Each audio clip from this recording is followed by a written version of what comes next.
万卷书不如行万里路，道听途说不如听我说说。大家好，这里是道听途说，分享不同的故事，希望能给您带来收获。王水生是一名渔夫，靠着家里传下来的一条小渔船在江上打鱼过活。都说人间有三苦，莫过于是撑船、打铁、磨豆腐。王水生忙时撑船摆渡送人过江，闲时打鱼满足温饱需求。哪怕王水生已经很努力了，可依旧攒不下什么钱，眼看着就快到而立之年，他也还没有攒到钱娶媳妇，这成了王水生的一块心病。不孝有三，无后为大，真要打一辈子的光棍，将来去了九泉之下也无颜面对列祖列宗。这天傍晚，王水生拿着刚打上来的2条草鱼，背着渔网喜滋滋地回家了。收获虽然不多，但这2条大草鱼也能改善一下伙食。平时打到鱼他都舍不得吃的，只是偶尔吃上那么一次。回家的路上，在路过一片芦苇荡时，王水生忽然停下了脚步，眼里出现了一丝惊恐之色。他的前面不远处，一个浑身是血的女子倒在芦苇荡里，这可把他吓了一跳。左看看右看看，这四周也无其他人影。这女子仿佛刚从水里捞上来的一般，她的小腿还有一半浸在水里，岸边的水都被染红了一小片。王水生大喊一声：喂，你是谁？还活着吗？呼喊了几句也不见地上的女子回答，他便鼓起勇气走上前查看。只见这女子双目紧闭，脸色被水泡得发白，俨如一具早已死亡多时的尸体。王水生常年在水边混饭吃，他一眼知道这女子还没死亡，急忙伸手在鼻子下探了探鼻息，还好，还活着。地上躺着的女子还没有死，这让王水生有些为难起来。要是装作没看见一走了之，那10有8九这女子挺不过今天晚上。可要是救了她，这指不定给自己招惹上麻烦。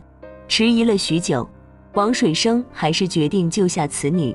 救人一命胜造7级浮屠，眼睁睁看着这女子死在这荒郊野外，他做不到。把草鱼挂在腰上，王水生把这女子扶起背在背上往家里赶去。王水生母亲陈氏见儿子背着一个女子回来，衣服上还有不少的血迹，以为儿子在外面犯了大事，急忙道：儿啊，我们家虽然穷，但也不要做这种事情呀，一旦被人知道可是要杀头的。王水生急道：娘，不是你想的那样，这女子是我半路救回来的，娘，你先给她清洗一下身上的血迹，我这就去请文大夫过来瞧瞧，看还有没有救。陈氏闻言立即松了一口气，也急道：那儿你快去快回，这女娃我看受伤蛮重的，晚了可就来不及了。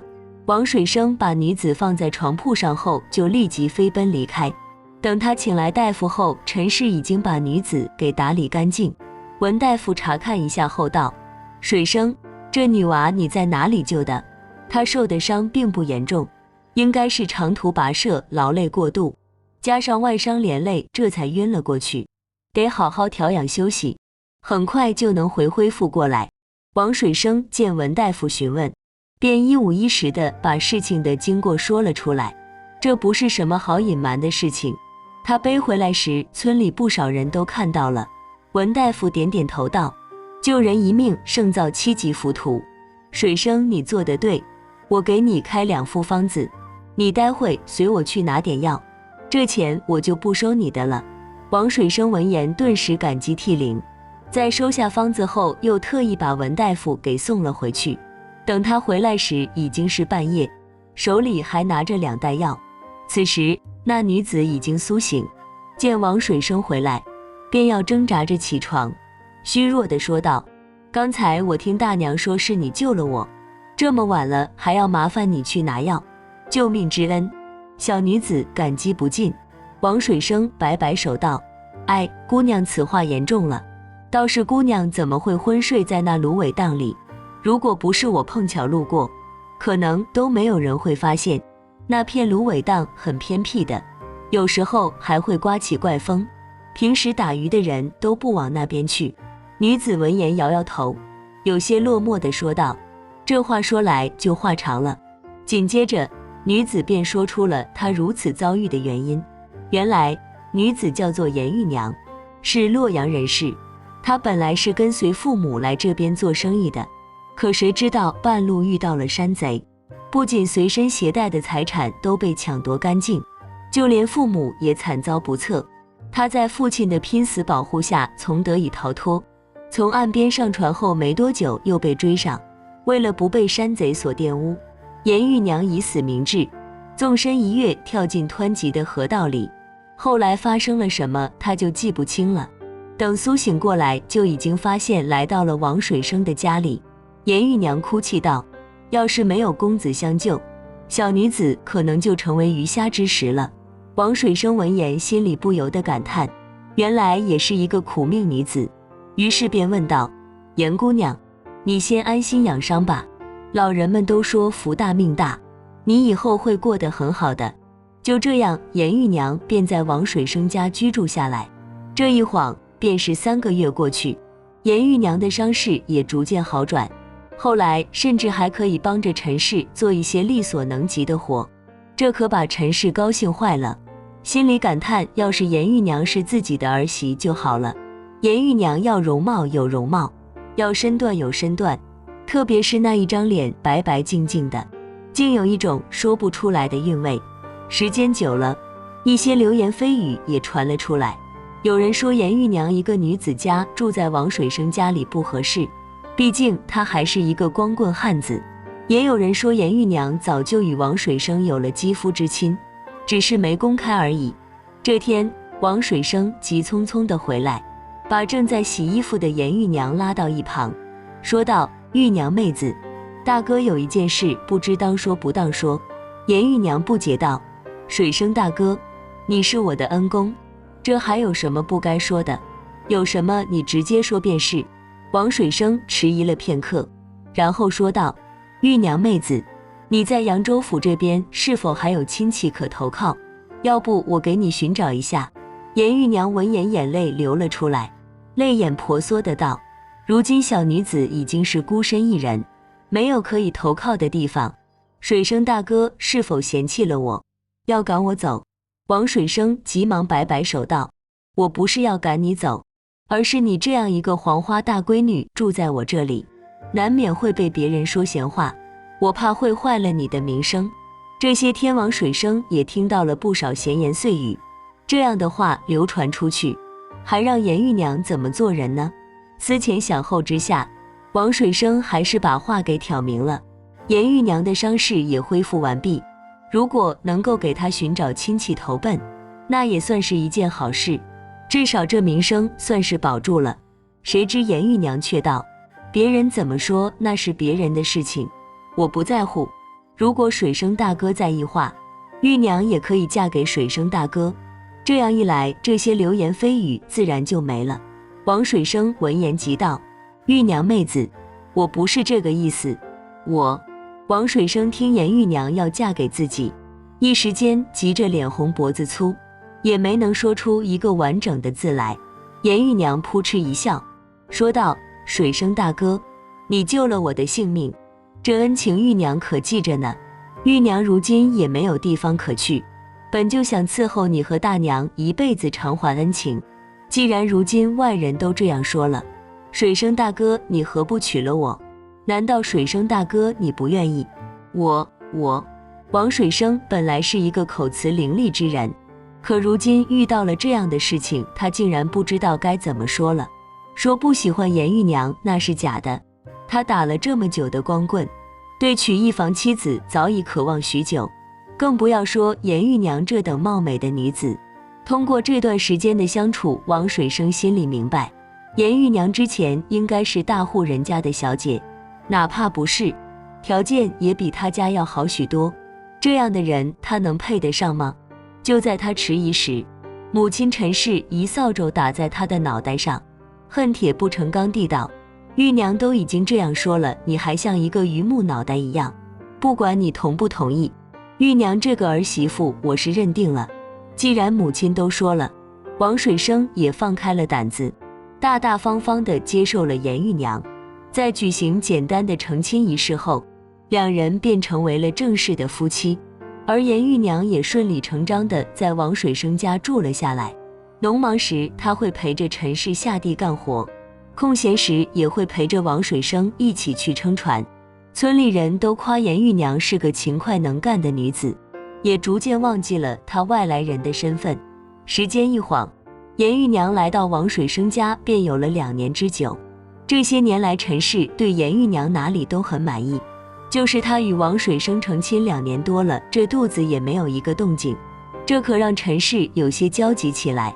他想着应该是前些年严玉娘受伤落下的隐疾导致，于是便让严玉娘好生休息，家里的活计不让她去做，也不让她与王水生到处去抛头露面，就安心在家里养好身子就行。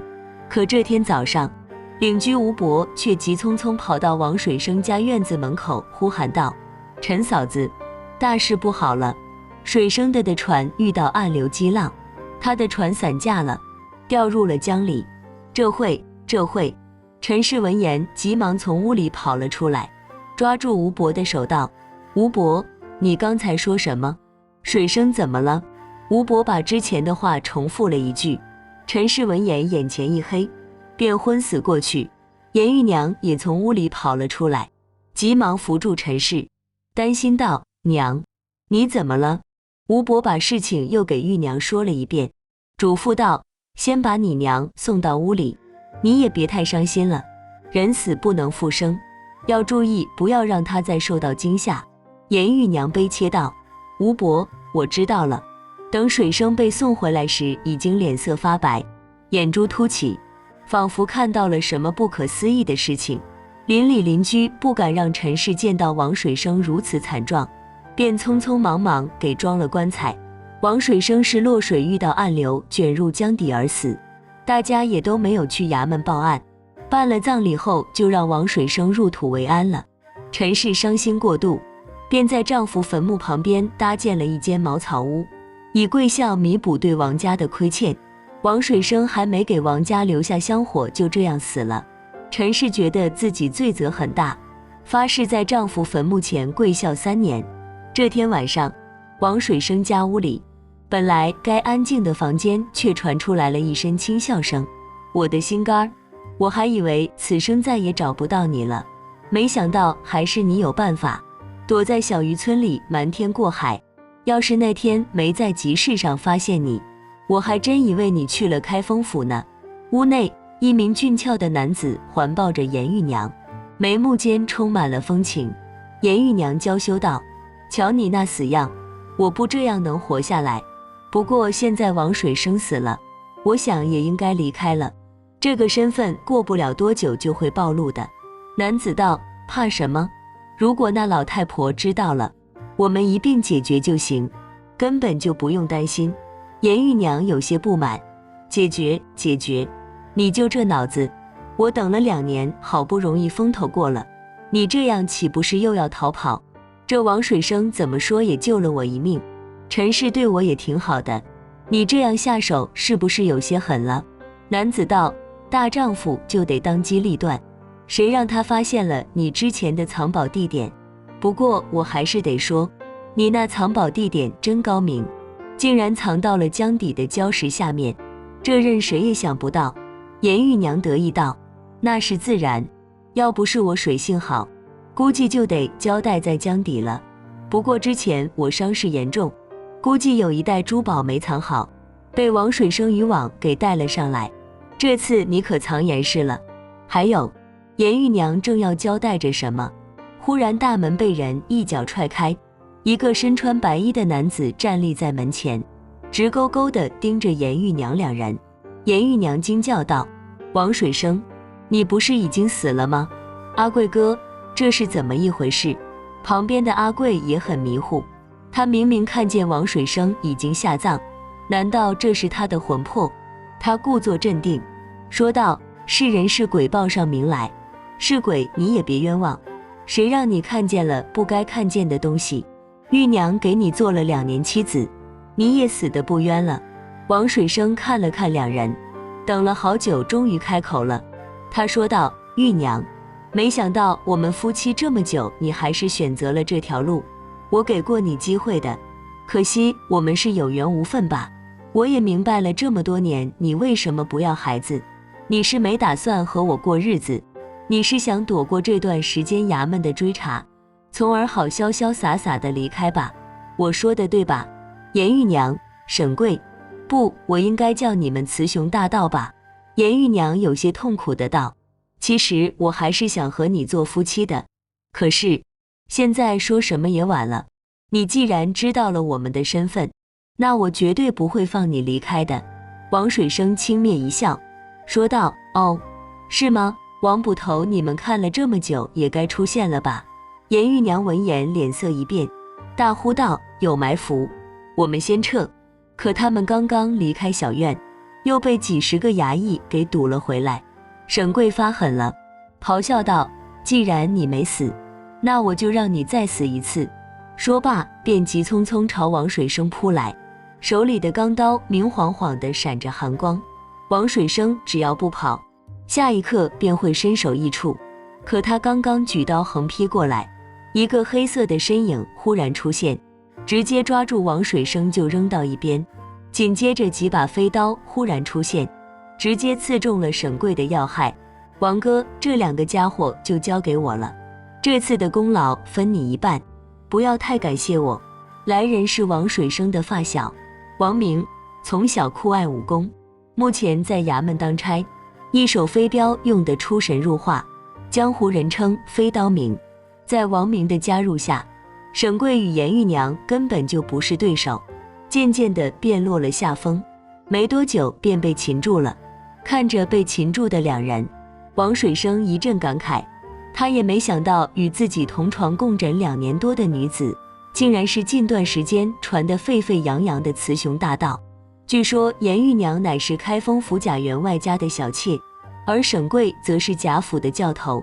2人勾搭上后，不仅席卷了贾府的大半财产，还把贾员外给杀害了。王水生之所以能够发现严玉娘的身份，这还得从2个月前说起。原来这一切竟然是这样的。为了让严玉娘多休息，王水生外出打鱼，陈氏也去给地主家收粮食去了，家里就只剩下严玉娘一人在家。此时的严玉娘正给院子里的几只鸡鸭喂食，可忽然间，严玉娘目光却看向院墙之外，怒吼道：那个小人在那边鬼鬼祟祟的，有胆就给老娘出来。就在这时，一道温文尔雅的声音出现：玉娘，是我。一个男子翻墙而入，眉目含笑地看着严玉娘。严玉娘先是一惊，紧接着大喜，飞快扑到男子怀里，哭诉道：阿贵，是你，我以为你死了呢。沈贵笑道：我没那么容易死，贾府的追兵和那些衙役根本就不是我对手，要不是他们四处通缉我，我也没必要东躲西藏。倒是玉娘，你这2年过得怎么样？那些财宝你可藏好了？严玉娘笑道：这你放心，那些东西藏得好好的呢，这里不是说话的地，我们进屋里说。说罢便带着沈贵进了屋里。通过严玉娘的诉说，沈贵也终于明白了严玉娘这2年的遭遇。沈贵有些意外，想了想后说道：没想到你竟然想到了这一招，这个办法当真不错，等风头过后，我们去取那些财宝也安全得多。不过你既然嫁给了那王公水生，你们俩这2年多了就没有圆房。严玉娘有些不高兴的道：怎么，你还不相信我？我可是为了你一直守身如玉呢，每次他要圆房时，我都会给他下迷魂散，有这东西在，他根本就碰不了我的身子。沈贵拍了拍怀里的严玉娘，宽慰道：嘿嘿，我这不是随口一说吗？既然我现在回来了，那我们是不是把东西取走，然后远走高飞？严玉娘有些迟疑道：现在还不可，现在正值雨季，江水上涨了不少，我的水性虽然不错，但想要潜水到礁石处还有些困难。你再稍等2个月，等雨季过后，我们拿了东西就走。沈贵闻言点点头道：你说的有道理，不过这段时间我想你了怎么办？总不能每次来都偷偷摸摸的吧？严玉娘笑道：这倒是不用，王水生母亲经常去城里给赵员外家洗衣服，3天2头不回家，而王水生有时候住在船上也会耽搁几天，等这几天我问了他日程，你便可以在这里多陪我几天了。沈贵闻言大喜，满意道：如此甚好。他一边说，一只手却不老实起来，两人对视一眼后便相互缠绵起来。都说小别胜新婚，两人2年不见音讯，此时也是相思难耐。再说另一边，王水生早早就出了门，他自然不知道严玉娘给自己戴了绿帽。这2天过江到对岸的人不多，撑船没什么生意，他便划着小船来到江畔的芦苇荡旁，准备收取昨天晚上放的渔网。随着渔网收紧，看着挂着渔网上的白条鱼，王水生的脸终于露出了一丝笑意。昨天晚上的运气还不错，今天应该能收到不少鱼儿。随着渔网收到尽头，他感觉这渔网越来越沉，这让王水生有些疑惑起来，难道昨晚遇到鱼群了？靠着这渔网的手感，王水生估计这网下面的鱼至少也有上百斤。如果真的如此，那今天可算撞大运了，收了这一网鱼，卖上一个好价钱，他可以好好的休息几天了。可没拽多久，王水生就看到渔网里出现了一截衣袖，这可把他吓得不轻，直接把渔网又给丢了进去。可忽然间，他又看到了水里渔网摆动，水面不停地冒着气泡。王水生一看，心道：该不会是一个人吧？难道还活着？不行，如果人还活着却死在了我的渔网里，这可让我怎么办？王水生鼓起胆子把渔网给拉了上来，他已经做好了准备，如果真是一个死人，就立即去衙门报案。王水生费了好大的劲，终于把渔网拉到了小船里，他急忙上前查看，当看到只是一个巨大的包裹时，顿时松了一口气。这包裹用一件衣服给裹住了，他先前看到的衣袖便是如此。好奇心作祟之下，王水生打开了包裹，包裹刚一拆开，他的眉头就不由得跳了跳，心脏也剧烈收缩起来。这包裹里面竟然都是白花花的银子，还有几件银子金子打造的银器金器，以及一些闪闪发亮的珠宝首饰。这可把王水生给吓到了，他活这么大还没见过这么多的银子和金子。激动过后的王水生迅速冷静下来，这东西莫名其妙地出现在这里，肯定是来路不明之物。他王水生虽然穷，但也知道不是自己的东西也不能占有，这样会招来灾祸的。于是他考虑了一下后，便把这些东西埋到土里，紧接着便去县城找自己的儿时好友王明。王明在县衙做捕快头头，他应该知道这件事该怎么处理。可王水生还没有来得及去找王明，却在半路碰到了他。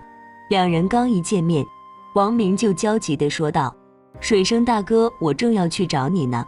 王水生纳闷道：你找我干嘛？我也正准备去找你呢。王明把王水生拉到一边，神秘兮兮地道：水生大哥，我之前就给你说过，玉娘我有些熟悉，近段时间我翻看了衙门通缉要犯，你猜怎么着？里面竟然有一个叫严玉娘的女子与她很像。严玉娘，严玉娘，这名字怎么看都一样。而且我刚才路过你家时，发现你家里有男人的说话声，我开始还以为是你，便没有在意，可后来我听到声音不是你，便悄悄躲在一边留意。你知道我发现了什么吗？王水生一听家里有男人也是一惊，这不是明摆着自己妻子与他人有染吗？要不是王明是他的发小，他早就发火了。于是急忙问道：是什么？王明道：我看到一名男子从玉娘房间里出来，这人我认识，正是前不久传得沸沸扬扬的飞天大盗沈贵。他与贾老爷家小妾严玉娘苟合，不仅杀了贾老爷，还卷走了贾府不少的金银珠宝首饰。通过对比，我发现玉娘就是严玉娘。王水生惊呆了，他不敢相信与自己朝夕相处的人竟然是通缉犯。